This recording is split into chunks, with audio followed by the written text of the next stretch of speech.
we celebrate more than projects. We celebrate growth, collaboration, and transformation.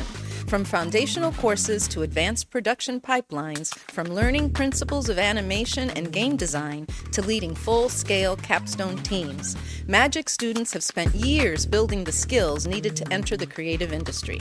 This is the night where their academic journey meets their professional future. Welcome to this special edition of Behind the Magic, recorded at the Magic Premiere Night.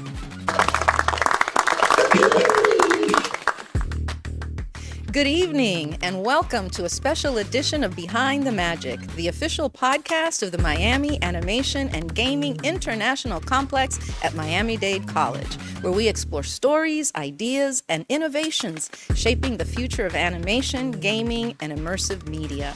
I'm your host, Dr. Beatriz Gonzalez, president of Miami-Dade College's Wolfson campus, and tonight we celebrate something extraordinary: original animated films, video games, and immersive experiences created entirely by our students. These projects represent months of collaboration, creativity, and technical innovation. Magic Premiere Night is the program's culminating milestone, much like a graduation ceremony, where students debut their original animated films, video games, and immersive experience to an audience of family, friends, faculty, and industry professionals, marking the end of an intensive year-long capstone production and transitioning from students to the world of industry experts. Behind every project is a student team, and behind every team is a leader, someone who helps guide the vision, navigate challenges, and bring the work to completion. In this special episode, I'll be speaking with our capstone project leads, not only about their capstone work, but also about their full academic journey, the courses, experiences, mentorship, and collaboration that prepared them for careers in the creative industry. So, with that, let's begin. Welcome to Behind the Magic. Thank you for being here this evening. Would you each please introduce yourselves and the project that you led? Hi, I'm Katerina Pazon, and I am one of the directors of Nightlight, a comic book type superhero film. Hi, I'm Melanie Mayeux, and I'm the director of Foster. I'm Diego Ramirez, and I'm the director for Falling Fate. My name is Estefania Mora, and I'm the director of Behind the Paper. Thank you all so much. So let's begin with what inspired you. Can you each tell me a little bit about what inspired the story that you're telling through your project? How about if we begin right here? Well, for Foster, it was mostly my other director, Juliet. She came up with the story of it's a post-apocalyptic world, and everything's dead. Foster is bioengineered to be one of the soldiers for the war, but then everything dies. So he is the one left to live, and he travels around and he meets a girl. And then that's how the story goes. And it all goes from there. A love story is always a good place to start. Diego, how about you? What inspired your story?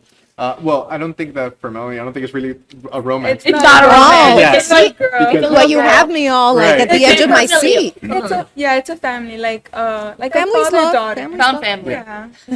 And I take that personally because mine is a love story. Oh, I see. I was getting in your territory. Okay. All right. All of us, So we Diego. have Yeah, but it's, even though it's a love story, it's written as a tragedy. Like that was like the whole premise for it. From the very beginning, I was like the lead writer and the director for the idea.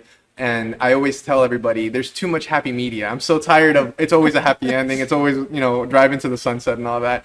Let's just have an ending where you sit uncomfortably with it, because sometimes that's what happens in life. Yeah, Sometimes people go away in our lives and it's sad, and we learn to live with it. We learn growth and we accept it. And that's what this game's about. The stages of grief. Sometimes it might be the death of a loved one. Sometimes it might be a breakup. Different people will get different things from it. And for that reason, we intentionally made sure to keep the story a little bit vague so that you can really project yourself into it. That was really important for us. And that's really an amazing juxtaposition of gaming with a tragedy, how you work that through. That's right. very And interesting. that's one of the things that really drew me more into video games than animation, because animation is for very passive entertainment. You're watching the story unfold, but it's totally different when we ask you to be the player, to walk up, make these choices. What would you do in these situations? It's very easy to watch the character run away and say, oh, how could you trip? But now you're running and you're messing up and you're pressing buttons and you understand the panic. So, the interactiveness of video games is really the medium that I feel most comfortable with, because I don't want people to enjoy the media passively. I want you to put yourself into it, like really project yourself into the characters, feel those situations, feel those feelings, because it's safe. You know, that's what we like about horror, right? Right. You can feel a little bit nervous, but still be safe. So Still on that your was couch. really the inspiration. Exactly. You can enjoy a little bit of fear right from your couch. Awesome. Thank you, Diego. Kat, how about you? Tell us about your story. So, Nightlight was one of our biggest inspirations, was actually obviously Spider-Verse, but we had some other inspirations, like some of the preliminary sketches for Ava actually took a lot of example from Spectacular Spider-Man in terms of the design, and we also looked at things like the old classic comic book shows and stuff like Moon Girl and Devil Dinosaur. So our thing is about Ava. She is a young teenager, the next generation. But she is a daughter of a supervillain, Shadow Spinner, who is her dad and basically a terrorist. She, however, on the other hand, wants to be a superhero. So tryouts for the #1 hero school that trains heroes opens with Captain Strong, our #1 hero. Think of All Might, Captain America, like all that. She goes in and tries to, apply for the school, try out, and she gets rejected solely on the basis that her dad is a supervillain. And she does not like that. And as she tries to argue about that, that is when Shadow Spinner appears, and that is basically where everything starts going down. Wow. Her whole thing is that she has to prove herself that she is worthy and she can break the cycle of not being a supervillain and not being perceived. We thought a lot about how modern superhero looks, like with Ava wearing the hoodie over the whole suit, like how Miles Morales did in the first Spider-Verse. And Captain Strong is more like traditional superhero. And you can't see Shadow Spinner here, but he also kind of seems like a mix in between. He is very menacing, very imposing. And the theme that you've picked is really a very primordial theme, the idea that our past doesn't have to dictate our future, Yes. and that we're in control of that. So that's Yes. awesome. It's an awesome story to tell. Thank you. Stefania, tell us a little bit about your story, please. Well, funny enough, the Behind the Paper was created for specifically the storytelling class. They told us, hey, for your final project of this class, you have to create a project that if you want, you can pitch on the event and you can be selected. And me and my friend Amaya were brainstorming, thinking about ideas, and she mentioned, can you imagine this persecution of two people just running towards each other, and then they stop at the elevator, and it's like that uncomfortable moment where like they're both waiting for the elevator to stop. So we start just brainstorming, and we come out with the whole persecution, kind of like an old cartoon Tom and Jerry, like. And after just a lot of thought it just became this, basically. Awesome. And I love that idea of sort of revisiting a classic character, classic themes, a dynamic there of a duo in a more modern sort of concept. Yeah, It's really neat. We have seen, it's the old story that we keep seeing over and over again. It's just this time it's with an architect and the project that is running away from him. So it's more identifiable with us. Instead of having like a rabbit or like an animal, it's something that we as grown-ups, even students, everybody with an objective, they are constantly like, I need to grab you. Yeah. Also, what are we chasing? What are we going for? And are we in control? How can we be setting the pace? It's Awesome. basically that. It's just looking that over, finding your control over that, trying to get it. Taking, like you were saying before we started, taking a breath and getting it in control. Of course. Awesome. So let's kind of go to the opposite spectrum. You told us the story, the narrative, what we're jumping into. Let's talk about the technical pieces. What did you find to be the most technically challenging aspect of your project? Let's start with Diego. Well, in our initial pitch, we really wanted to have a blend of rhythm mechanics with the combat, because we were really inspired by the music. Like, music is just very big for our team, and with the entire like aesthetic being very like rock and roll, very like grungy, that kind of thing, we knew we wanted to kind of like get the players to get that feeling as well. And very quickly early on, we learned that this was a lot to ask of, not in terms of like what it is, but in terms of like what we can bring to the table as a team and the resources and time. Because again, it's a learning experience. We're learning as we go along, and as we iterated and we attempted, we changed, we received feedback, and ultimately you have to follow the fun.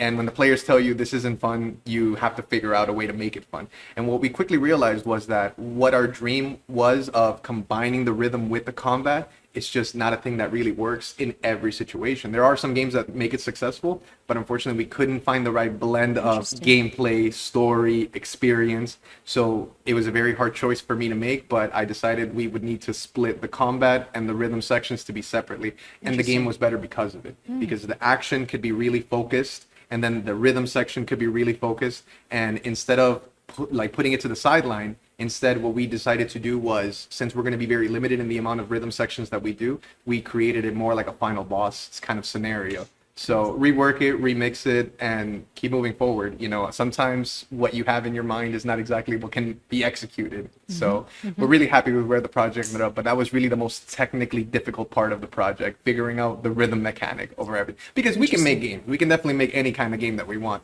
but mixing genres, doing something different, at the end of the day, we didn't want to do just another project. We really wanted to try to step out of our comfort zones, really try to, you know, aim really high. And I'd like to say that we hit the mark pretty closely, I'd say. So Now, for those of us who are not so much behind the curtain, Yes. Is rhythm mechanics specifically about the music you play, or does it have some other thank you so much for asking. elements? So in terms of rhythm mechanics, there's different ways to handle it. You have games like Dance Dance Revolution or Guitar Hero where you have a note highway and you just hit the notes on time, right? Real easy. But then you have other games who try to blend the rhythm with the combat. So there's a popular game that they kept referencing to me that I had never heard of in my life. It was called Ratatan, where you press the notes on the keyboard and that'll influences whether they attack on certain times or not. But what was cool is that when you press those buttons, you create the music. So there isn't a song playing. When you play, the song plays. So there's a lot of different things that happen like that. So we were trying to do something like that originally at first. We would create a metronome where every time the beat happens, you could create an attack or you can do different things, and that would build the music. So it was a lot of like, you make the music, you make the game, you make the story. You see interactivity.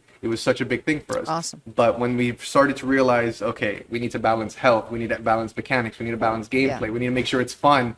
It doesn't always work, and it's heartbreaking because that's not what you wanted, but the players are the ones who really are going to enjoy it. You know, at the end of the day, your boss is the customers, right? So we have to make the guests happy, the customers happy, you know? Yeah, in sales, they talk about people voting with their feet. I guess here people vote with their fingers on the keyboard. Well, with their wallets, mostly. With their wallets, you know? that's true. That's right. Right. Thank you, Diego. Thank you. Melanie, tell me a little bit about the technical challenges you faced. Well, I will definitely say is, you know, we're all students in this capstone. We're all learning new stuff. So, for example, I can say for Estefania, she's a student. She doesn't know how to 3D model. And I have students that would have to focus and work from the ground up how to figure out a program or how to figure out how to do this. And it's really challenging because not only are you trying to take care of the class and trying to teach them what you want, but also trying to learn new applications, new ways to learn, new ways to do better. Like, oh, instead of using this, let's use that. So it was very difficult trying to manage everything and what. Very interesting. Estefania, how about you? What were your technical challenges? I will say that one of the most difficult things that we had was the animation. Because as I mentioned before, animation is really cartoon. And our professor that we had, he's a really good person in mocap. So we transfer human real actions from mocap into 3D movements.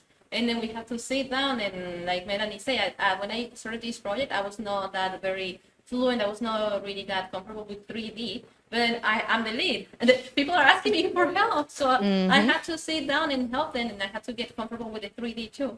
And changing all the actions from real life to cartoon animation, it was one of the most challenging part. We have to go through the model, make sure that the arm is stretching a little bit, that the action is readable, that you can see all the proportions fine, and it matches with the time and the rhythms. So definitely the animation. They say the devil is in the details, and it sounds like that's the case for motion capture. That's just it may look easy, but then there's every little movement really means a big difference in your final product. Yeah, because you have the action, you have like the character walking, you have the character drawing, but Sometimes the machine it's smart, but it's not that smart, and it's not. It's just reading numbers. It's not really understanding what's going on in the action. So you have to manually. Sometimes the back is going to be like that. Sometimes for the actor, sometimes for the calibration, and you have to be like, oh, I need you to. And that's the things that you have to do now that you sit down with the animation. Perfect. Thank you so much. Kat, how about you? What were some of the technical learning curves you I'm going to experienced? piggyback off of Estefania and Melanie. I think one of the biggest difficulties, I guess, isn't just technical, it's in me.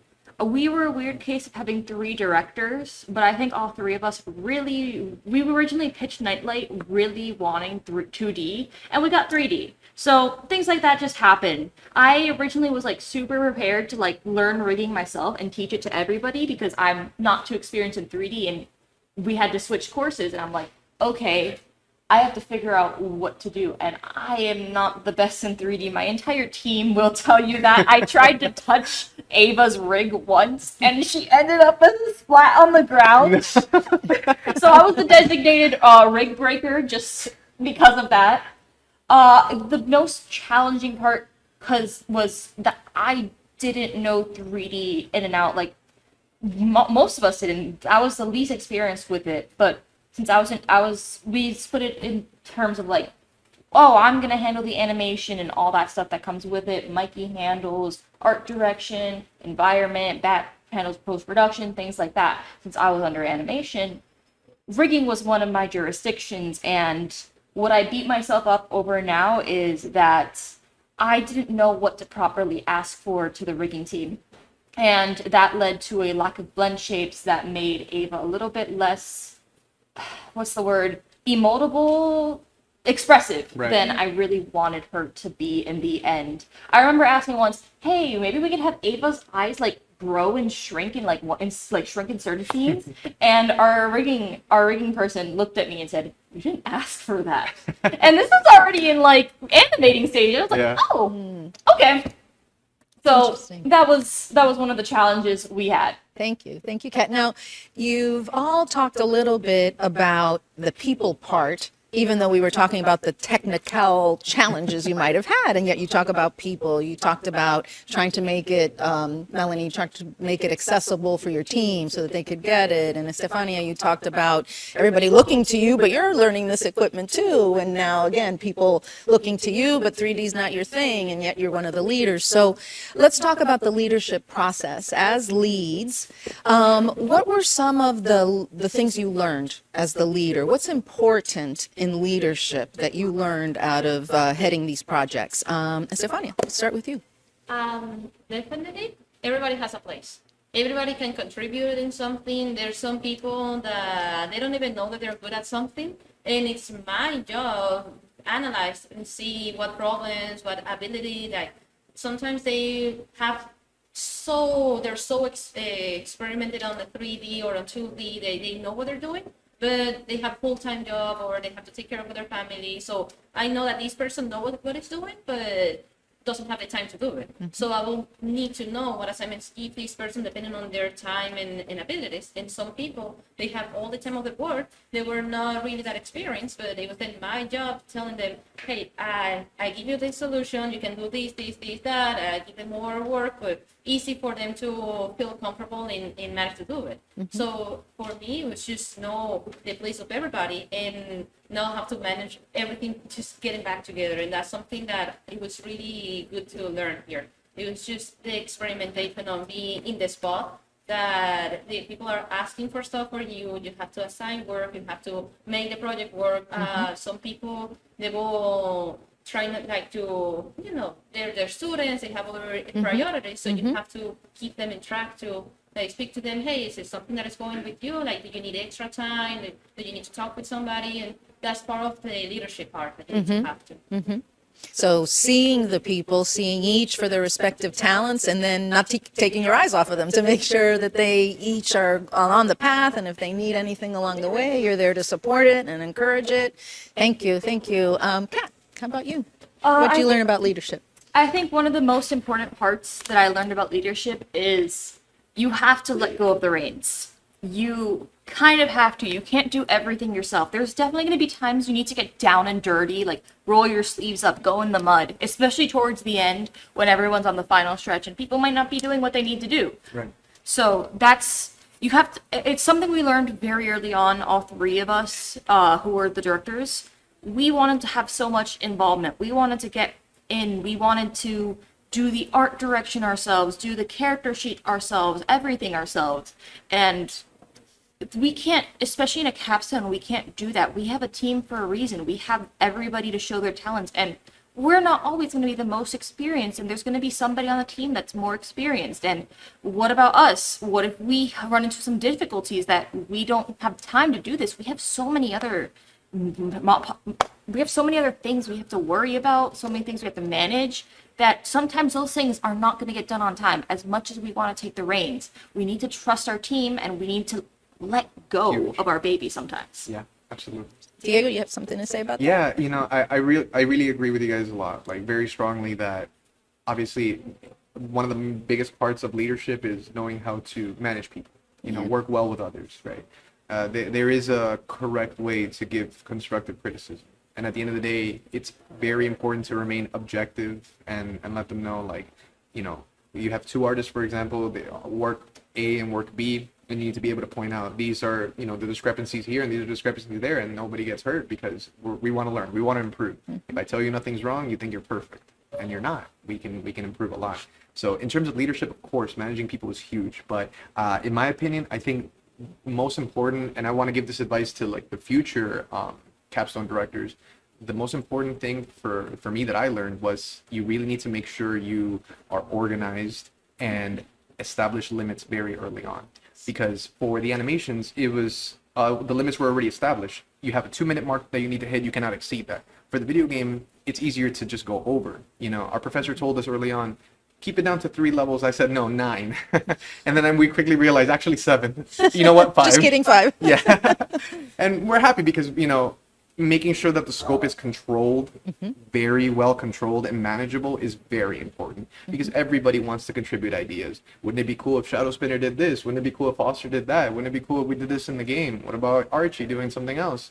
It's amazing, but we don't have time. We don't have resources. That's outside of the scope. And as much as, it hurts the person that brings up those ideas, sometimes you do have to cut those ideas out. So I think that the most important thing for leadership is making sure you establish a scope, you make sure you establish those limits, and maintain organization. As long as you are organized, I promise you can hit your deadlines, you can hit everything, but you need to make sure you're organized. If you're not, it reflects. Everyone can see it. Teams don't function in chaos, and the leader has to help establish that steady feeling. And to add to what Kat was saying, you can't do it yourself. And I had that, let's say, argument with my professor. I told him, I want to do everything. I want to do all of this and all of that. And he said, well, you can't. You have a team. The whole point is that everybody contributes. Exactly. And he said something that really opened my eyes. He said, more importantly than contributing to the project is making sure that the team contributes to the project. So he made me understand it was more about making sure that everybody did their part.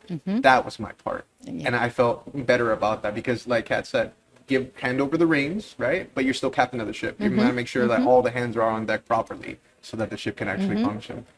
And what Diego's saying about needing other people to understand the scope is right. We had an issue once about our 2D scenes, that our 2D director wanted more 2D scenes in it, and we really couldn't do that. Right. We started too late on the 2D, and the scope of everything it wouldn't pan out. It's sometimes you got to have your team understand it's not going to work out the way you think you do. It is. And that's something also future capstone leaders need to learn as well. And it's very easy to agree to all the ideas, but it's hard to be the director sometimes and say, we can't do this, guys. I'm so sorry. It's not going to happen. I apologize. But maybe next time. Well, and you're talking about this idea, it's a famous quote that that of the best leaders, in the end, the team will say, we did it ourselves. So, yeah, so if you do a great job in the leader, in the end, it's the people who we did it. And that's how it should be. Right. That's how it should be. And Melanie, what did you learn about leadership? I'm not gonna lie, they all hit the bullet. Yeah, time management, organization, trying to be in control of everything, but also letting go of the reins. I will say something so important is being comfortable to talk. You need to let people know, hey, I want this. Hey, mentors want this. Hey, we need that. Hey, maybe not that.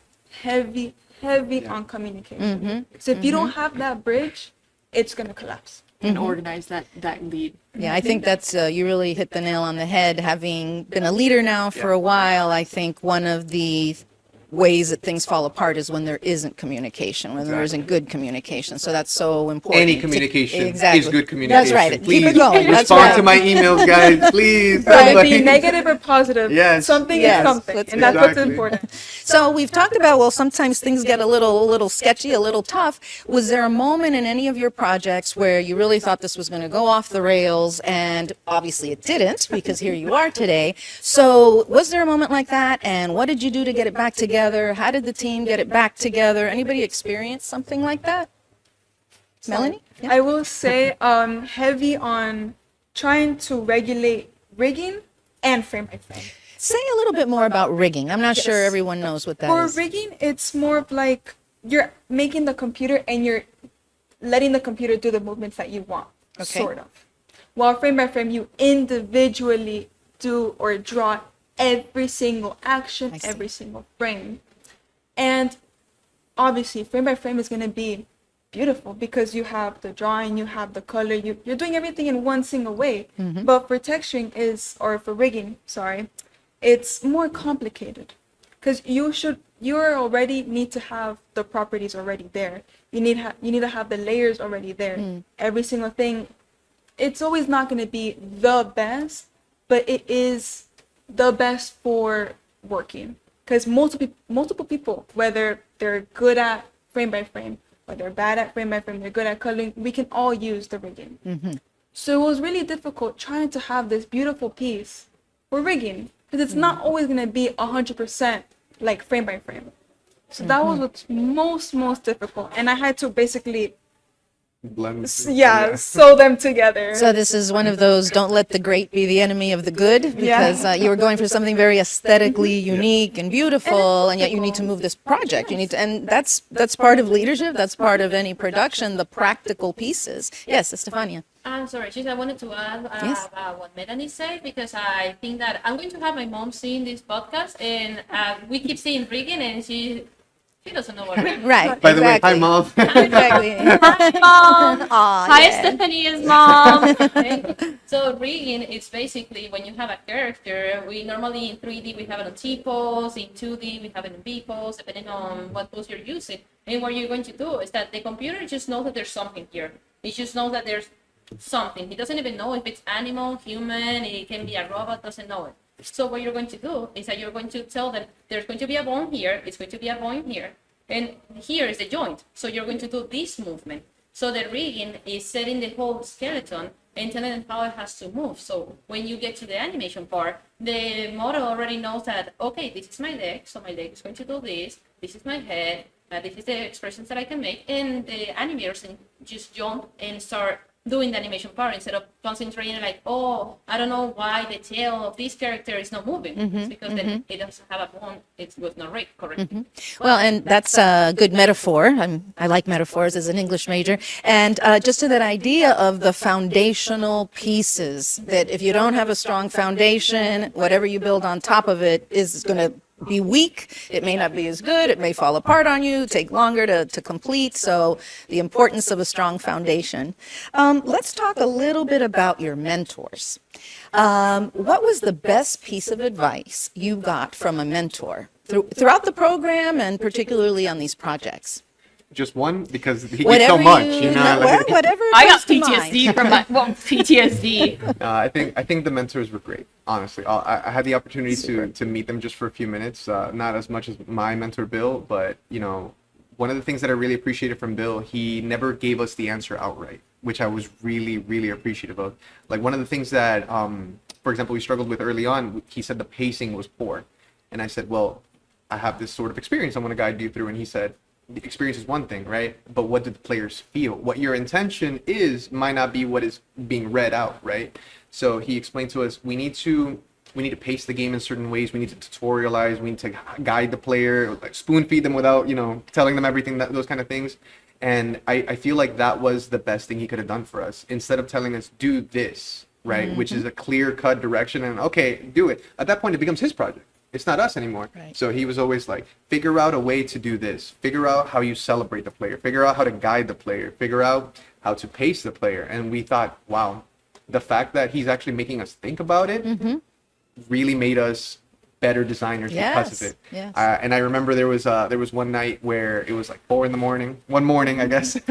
We hadn't gone to sleep yet. We were like 6 hours deep into like a conference call with everybody, and our professor joins and he says, "Are you guys watching video games?" No. We're actually studying frame by frame how they are placing the enemies, how the characters view everything, because the mentor asked us to figure out this. So we were looking at references. So, the mentors were amazing. Yeah. But I feel that I really praise my mentor, Bill, for giving us the more of like a guide. Every time we spoke to him, we kind of joked that it was like speaking to the oracle, because he never told us outright what we needed to do. It was always a riddle. It was always like, you need to do this, you need to figure out how to do that. And we were always like, we can do this. Everybody half of the homework was just think about what we need to do. And then actually the execution was, now that we've had so much time to think about it, we can actually do it, Awesome. There was one point that we did get super frustrated because we said, we can't figure this out. Please help us. And he said, guys, your character's turning on a generator. What should happen? Everybody at the same time had the same light bulb moment, and we all said, light bulbs, that's right.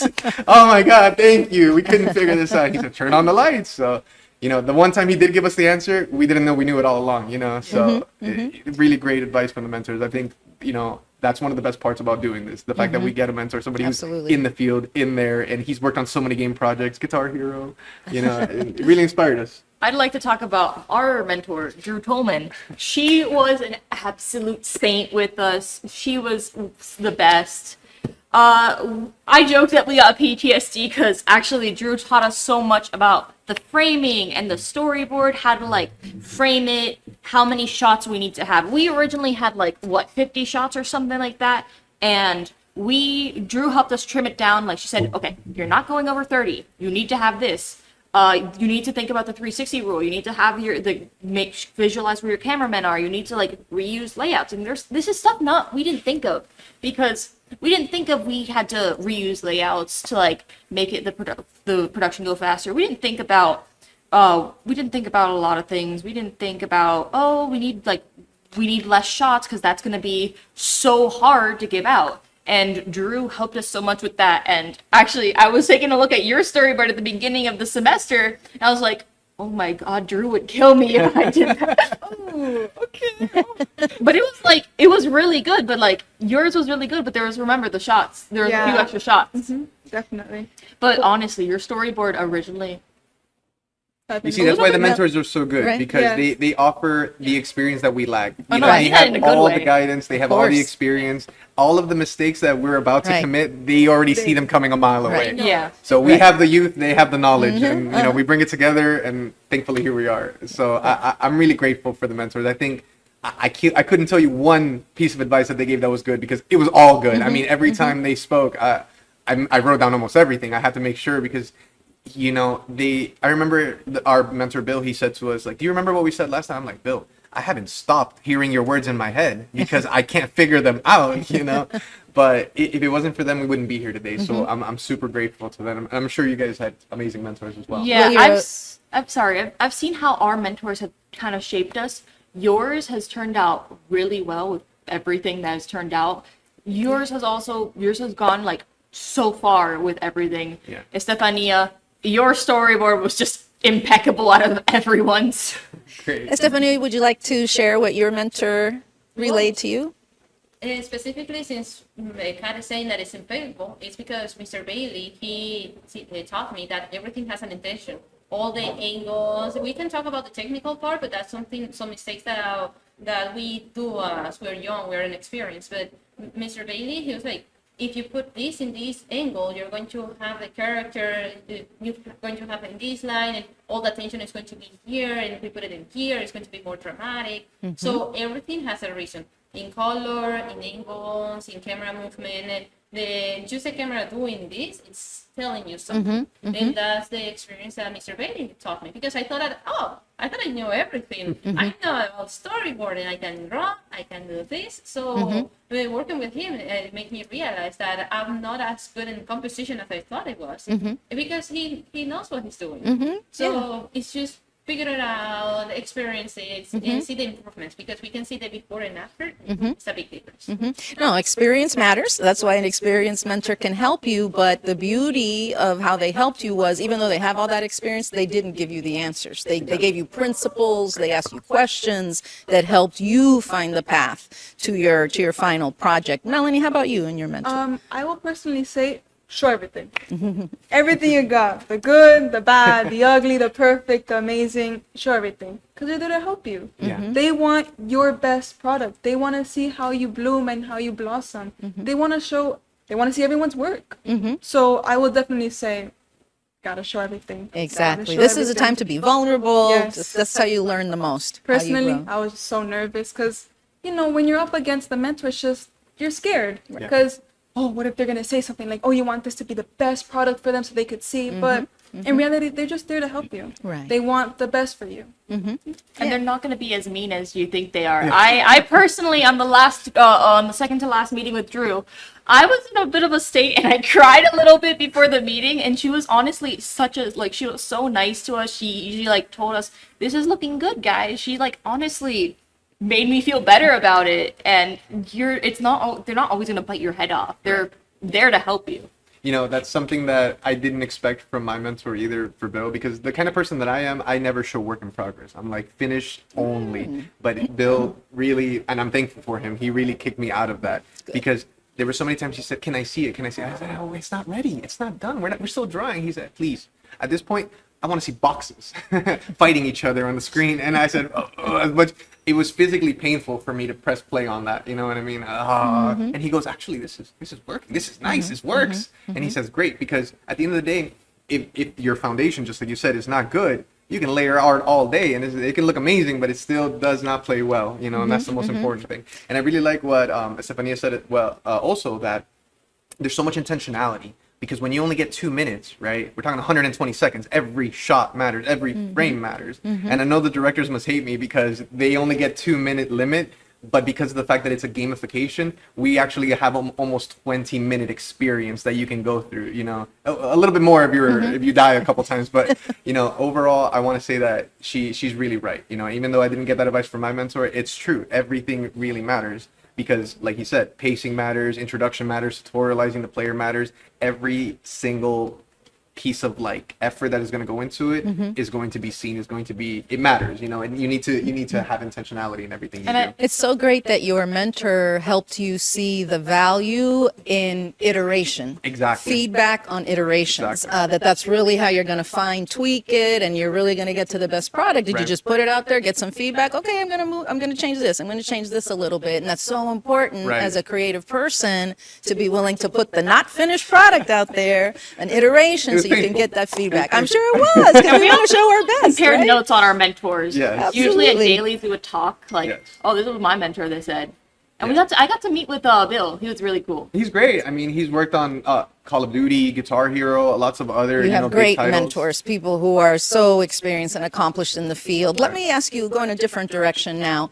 What was your greatest surprise in going through this experience, whether it be in the leadership realm or creating this project? What in this process was something unexpected, something you didn't expect to either learn or have happen or experience?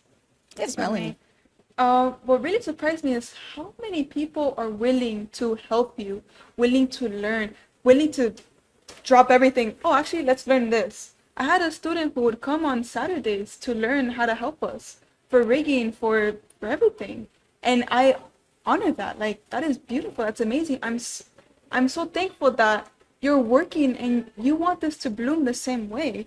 It's amazing how many people are willing to help and willing to support you and actually, this would be better. This would be better. Because for our story, originally how we wanted was, it was going to be a plant incubator. In our story, it was actually Foster, our main lead, is going to get the plant incubator and going to travel to try to fix it to try to regrow the population. But what ended up happening, scrapped everything, we made him meet the girl. So now he wasn't scared of meeting humans. He wasn't scared of meeting a new person because he has a girl. And yeah, it's just a really big surprise, a really big turn. I like that that's, change because it's like I yeah. can connect better Yeah. to the girl than the plant incubator. Yeah. You know what I Yeah. mean? I'd like to piggyback off of that. Not just I think my greatest surprise was also people, but not just how much people can surprise you. It's beautiful that Yes. your teammates, you discover talent that you never knew you had hidden within They didn't you. even know. Like Sometimes. It's our crazy. our one of our modelers already knew rigging. He modeled Shadow Spinner, and honestly, I was worried originally because I was scared. Oh, what if the animation doesn't look good, or oh, what if the models don't look good? And I was surprised at how many talented people we had. I was scared that the leads were going to have a really big hand in guiding everybody, but everyone did beautifully in their whole thing. Love that. Melanie, I think that's really interesting too, what you said about in a creative process, you can't hold the reins that tight. And I've read authors talk about how they're trying to write and the story feels forced until they sort of let the character tell the story themselves, and then the pen sort of takes off. And here's a case where you sort of kind of let go a little bit and let the story go in a direction you weren't thinking at first. How do you think that maybe changed you? Is that maybe a metaphor again for something else we can all learn? I mean, honestly, it's really difficult because it changed in so many ways. Like, you're so dedicated to, okay, this story, we're gonna originally revolve the whole story with that plant incubator. So now, since it was changed, you have to think about a whole new story. How can the little girl benefit Foster? Right. How can it go the other way? What can we do for him to get from this place to that place? What is the message going to bring out?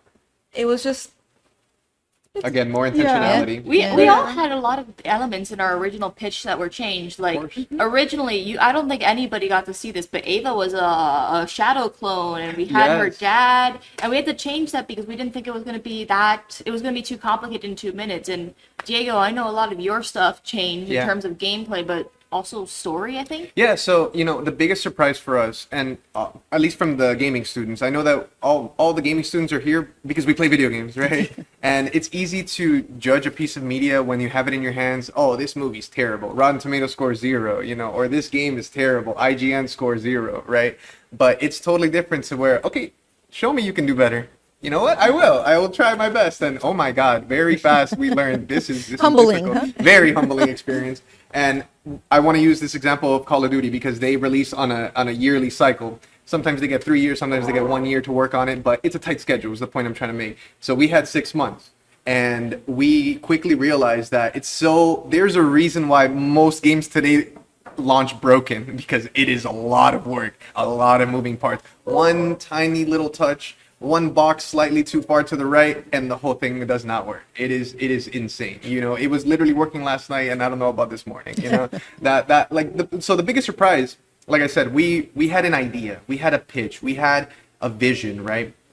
Make the game mechanic, like the gameplay, be combat and rhythm together. That was what we really wanted to do. Everybody loved it. We really wanted to succeed in that. And we tried, and we spent half of our production schedule on trying to make that dream happen. We were following the advice of another famous game director, Shigeru Miyamoto, who did, yes, I know, he did Zelda, he did Mario. Why'd you say Zelda before Mario? Yeah, well, in whatever order, right? Because Zelda's more narrative driven, I would say, right?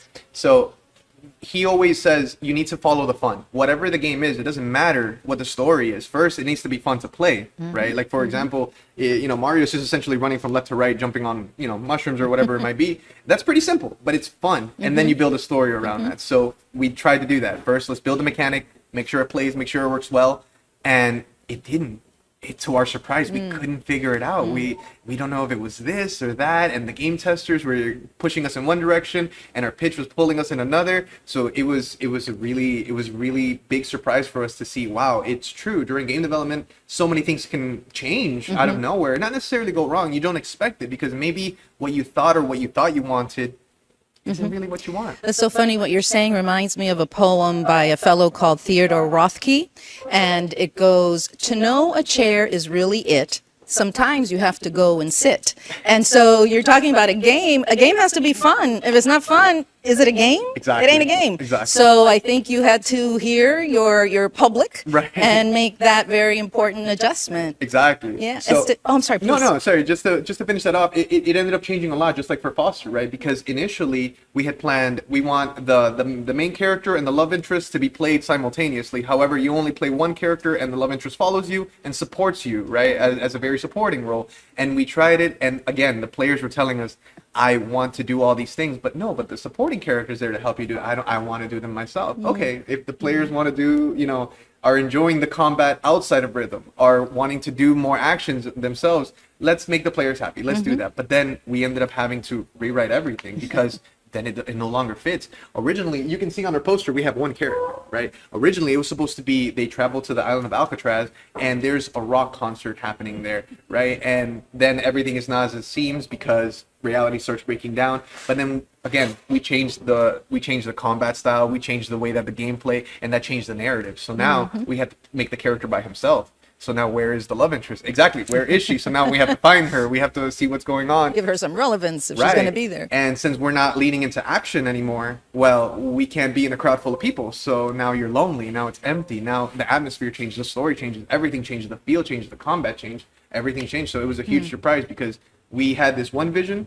We realized maybe it's not the best, and we improved it, and now the game is much better because of it, thankfully. So, I mean, I think every step of the way there were surprises. Yes. Awesome. And you have to be flexible and roll with it and You make have those to. adjustments. I mean, if you want to Yeah. hit the finish line, you Right. do. Exactly. Absolutely. Exactly. Estefania, how about you? Big surprise? Well, one of the big surprises, and everybody keeps saying, I was unsure how to answer the question, but everybody keeps having the same feeling, and I did too when I experiment on my own project. We have a lot of things that we didn't use today because we came in the project with something in mind. I have in mind that I'm going to do what I pitch, which sometimes you change even what you pitch from the beginning, from the original idea. So there's like these changes over a bunch of things that we design, that we model, that at the end of the day, it's not on the final product. And what it was surprising is that everybody was flexible enough and everybody had the motivation of now working with what we have. Now we're going to, if we're going in this direction, now we have to head everything in that direction. And everybody will be really open to work around what we had and what we need to do. Sometimes the program wouldn't work, so we have now to discard everything that we did for that program. We have to jump to this one. It's pretty Yes. surprising. Thank you. Thank you. So a couple more questions.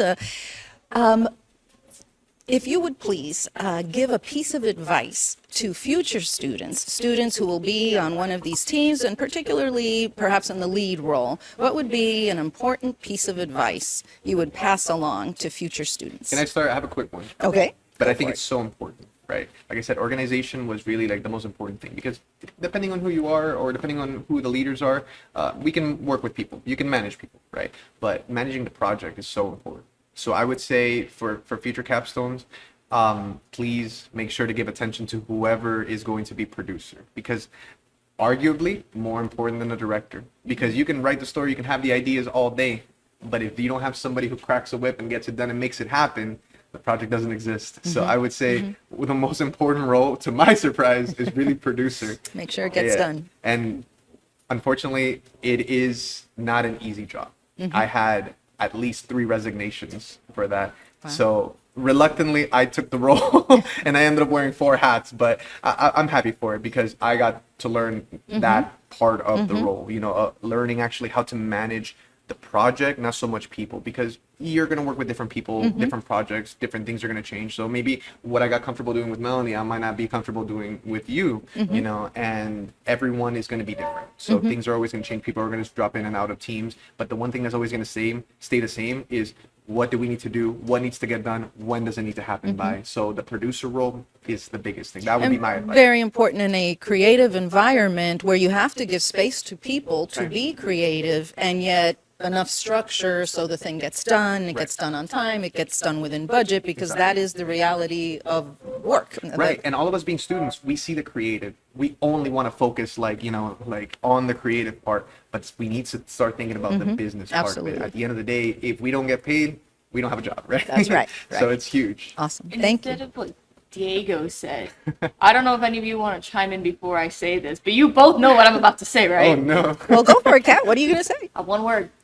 Therapy. Oh no. No, I say it as a joke, but No. honestly, you kind of need to have something to keep this is a very stressful thing at the end of the day. Yeah. This is a student project. This is your work, your Passion. baby. Yeah, This is your passion. You need something to keep yourself in line. And what people don't tell you is that there is drama behind the scenes. There is issues. There's a lot of things happening, and you need. It sounds funny. It sounds ridiculous, but you need somebody to like be able to talk to, be able to help you manage how you're feeling. So I can say countless times I've seen people in my team or even myself break down with how much stress we've been under, and you need something to manage that to help you be in control of your emotions and not crack under the pressure. So I think you said just kidding, but I think that that's a great and serious answer. I happen to be a licensed mental health counselor, so I'm going to give you 2 thumbs up on the I therapy. don't kidding about the therapy part. I just think I'm phrasing it kind of funnily, like haha therapy, but Yeah. it is. No, I think seriously, everyone should consider therapy. It's a great thing. And I think, you're talking about teams of people where there's people, there's emotion, and emotions aren't bad. It's what we do with them, how we express them. That's the difference maker. So, and I think in this, when you're kind of in a hot pot, a boiling pot where everybody's working with a time deadline on you and all other kinds of constraints, it's important to figure out what works for you as your outlet, whether it's therapy or running or drawing or cooking, something that helps you become centered and put everything in perspective.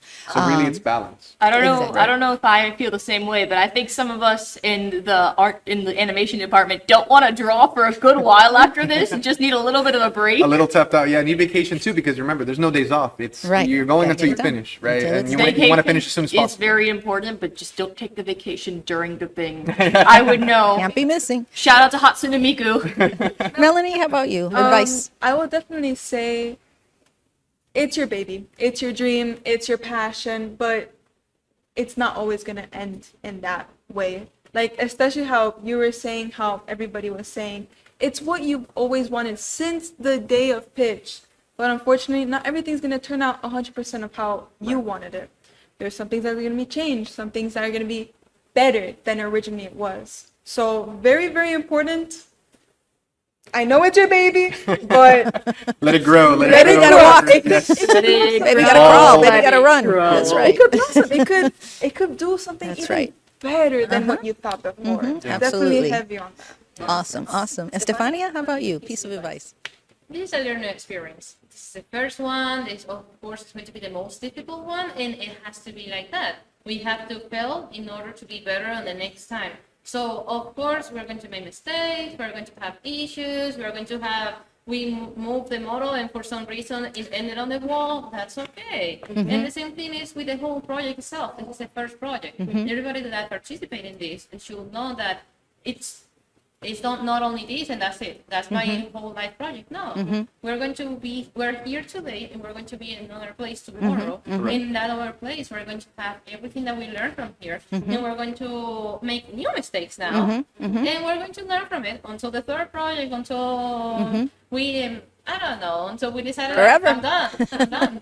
I'm going to be the first to general. say it, that I'm Exactly. glad we all made mistakes. I'm glad we all made mistakes because we got to learn. That's how you If learn. it was Yep. just smooth sailing, we walked Exactly. away, I didn't learn anything. What was the school Exactly. even for, right? So we shouldn't be so afraid to fail. Let's give things a shot and we learn from it. I had a colleague who used to say, we win or we learn. We never lose. Exactly. Absolutely. If you have that philosophy, then you can roll with the punches as they come. Today was a project. Tomorrow is going to be a sport. Maybe be in another work field. It might be just you trying to cook an omelette, and you're going to burn the omelette. That's okay. You got to crack another egg. Crack another egg. That's You how only it is. lose if you give up. That's Exactly. It. You have Or to if you try, man. just You have to stay try. stuck. And Exactly. to what you said as well, even if it doesn't end up how you initially wanted it to, the fact that it got finished is what's most important, Huge and accomplishment. that we're all happy and that we're all proud and that everyone contributed. That's really the biggest thing, I think. And not only that, but not only is it done, but it's gonna show. Like, it's gonna go on the TV. That is your work that is Exactly. going. It's amazing. Not only your work, the students' work, your ideas, students' ideas, their artwork, the mentors' ideas. It's all beautiful because it's all like, it's like Right. you're making a cake. Yes. You know, you gotta have all of the ingredients, and it becomes beautiful and tasty. No matter how much we represents- burned it. And it's your Exactly. baby. You're gonna be disappointed in some aspects that you're gonna think, oh, this is not up to my standards. And then you're gonna show it to your friends and family, and they're gonna be like, why are you so upset about this? This This is is great. great. I'm so tired of hearing this is great when all I can see are my mistakes. Exactly. But it's true. They don't understand. Estefan? There's a solution for everything. Yes. It's going to come out some way or another one. It's not like by what you expected, but that's why it's important to make the mistake. So next time it's going to come in a different way, but it's going to come anyway. Awesome. So last question. Where do you all see yourselves next? What is the next step for you all? Where do you hope to find yourself? What do you think you might be doing? Kat, how about you? Well, I want to continue college and make some more connections, learn more, just learn more about everything. But I think the main thing I want to be going into is storyboarding. We learned a lot during this production, and I'm sure every single one of us have a favorite element of the production.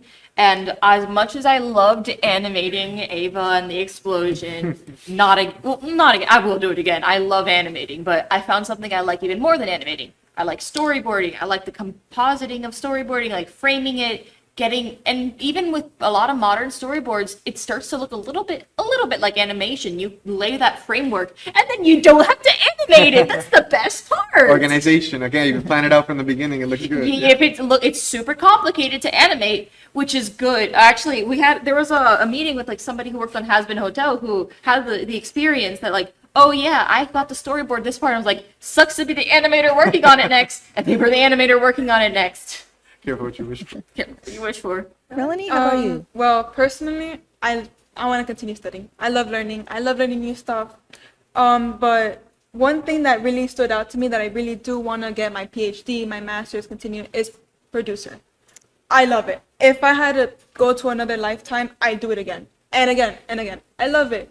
Yes, it's so stressful, but I don't care. You For bring the love of the game. project to life. For the love of the game. Yeah, that's it. And, you know, I want to work. I want to go to, hopefully, DreamWorks. Fingers Cool. crossed, you know. Say it louder. DreamWorks. DreamWorks. Hey, Put it out there. I want to go to Flying Bark. Yeah. But like, Okay. not only that, but I want to teach. I love teaching. I want to teach other people how to become like this. What rules you can do, the advice, you know, how to build yourself up. I just want to continue learning, to be honest. Thank you, I love Melanie. it. Diego? I always think about the quote from Disney, I don't make movies to make money.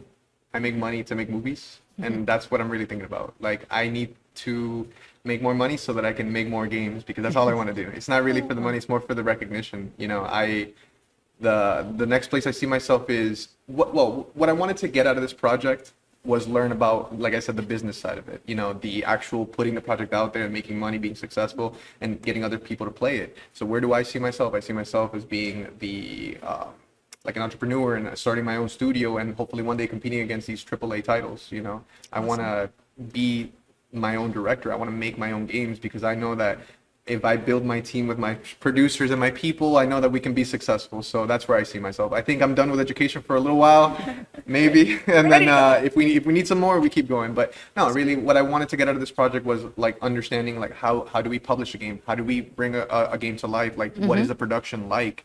Now that I have that, I feel confident in moving forward and really, you know, taking that leap of faith on my own and starting a studio. So that's really where I see myself after graduation. And how great this program does both. Gives you the theory and then lets you put your hands on it. This Right. is how it goes down. This is how you do it. Depending on your project, your team size, the scope, you either end up like me, you know, almost letting the team do most of the work and you organizing and orchestrating it, or you end up really doing a lot of it depending on how your project goes. So You learned a lot. it really Estefania?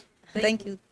Well, definitely I want to sit down now and I want to work on my portfolio. I feel like I have a lot of knowledge now in multiple things and everything that Maggie taught me. I feel like now I can put it on practice. I can work on my portfolio, make my art pieces. I would like to continue studying. Definitely from all the things that I was here, I like the most directing. And if I'll have to choose something that is not there, it will be either as a modeler rigger or a 3D animator, because I definitely really like it. I'm always going to make 2D drawings, but I feel like my main focus should be in that part. But for now, I just want to study. I want to put in practice everything that I learn, and make the mistakes that I say.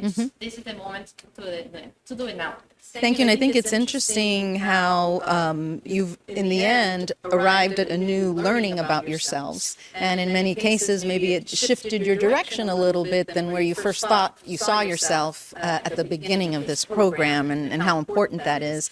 I also want to go back to something Melanie said, earlier in our conversation about how you find that people really want to help you. And I hope everyone listening, and certainly all of you, remember that there's always someone who wants to help you. Even if you find that this is a really bad day, a bad moment, there is someone out there who they really want to give back, they really want to help you, and so don't forget to ask. I recently read that Steve Jobs, when he was 12 or 13, found that the head of Hewlett-Packard lived on the street in California back in the day where there's still yellow phone books and you could look up a name. And he just called him up, he answered and said, "I'm trying to build this computer, can I have some of your spare parts?" And about a month later, they hired him at Hewlett-Packard on an assembly line, and that was the start of him and what he did with his career. There you go. Exactly. Yes, Just because he asked for help, he asked somebody for help. So there's always someone out there who will give you a hand. And with that, I'd like to thank everyone for being part of this Premiere Night podcast. Here at Wolfson Campus, it is one of the most exciting things we do is have Premiere Night. I look forward to it all year, so I know you're going to enjoy these works very, very much. Let's give a great thank you to these wonderful artists and creators who we're just so proud of them. Thanks so much for being with us on this podcast. Thank you for having us. Thank you so much. Absolutely. Thank you.